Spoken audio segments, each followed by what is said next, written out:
ကောဇာတက္ကရဲ့103ခုနှစ်ကဆုံလပြည့်နေ့ဖြစ်ပါတယ်။တရားအလောင်းတော်ဟာသူဇာတာသူတို့သမီးကလူအပ်တဲ့ကနာနို့ဆုံးကိုဖုံးပေးပြီးနေရန်ကရာမြစ်ကမ်းရဲ့အင်းကြီးတာယာတဲ့အင်ဂျင်ဥယျာဉ်မှာနေ့အခါတန့်စင်နေထိုင်တော်မူပြီးညနေကျမ်းမှာတော့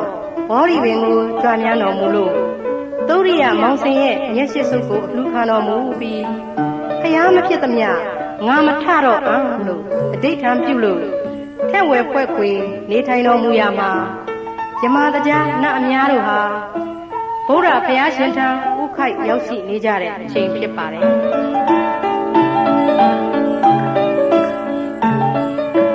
အဲဒီလိုနေထိုင်တော်မူပုံကိုမြင်ရလို့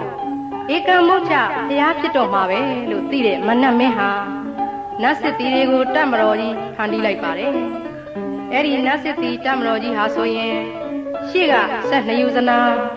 လက်ဝဲလက်ရာ12ယူဇနာစီအထက်9ယူဇနာနဲ့နောက်မှနတ်စစ်တီများဟာစัจ java လာတိုင်းကြည့်အောင်ဖြစ်ပါတယ်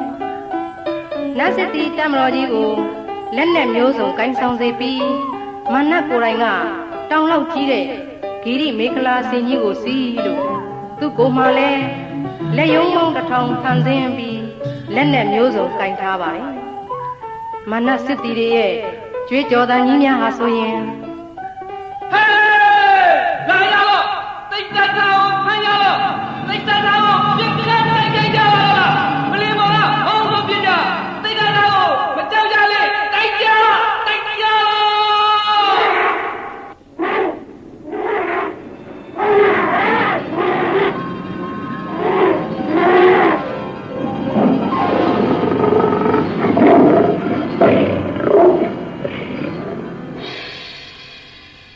အဲဒီလိုကြွေးကြော်သံတွေဟာ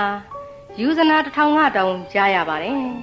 ။တရားမင်းတောင်ဖိမ့်မိန်တုံအောင်ကြောက်လန့်ပြီးထွက်ပြေးသွားခဲ့ရပါတယ်။ဘုရားဖရာရဲ့သာသနာပြုလုပ်ငန်းမအောင်မြင်အောင်တိုက်ခိုက်ကြပေမဲ့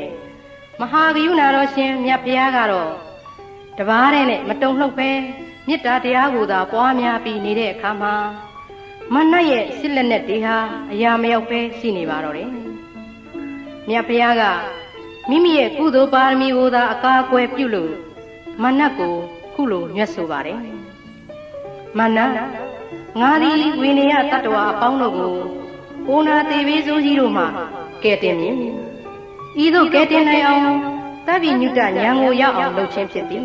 ။ငါပါရမီကိုဖြိုမရပါ။ငါပါရမီကုသိုလ်တို့ကိုသင်မယုံလျင်သက်သေ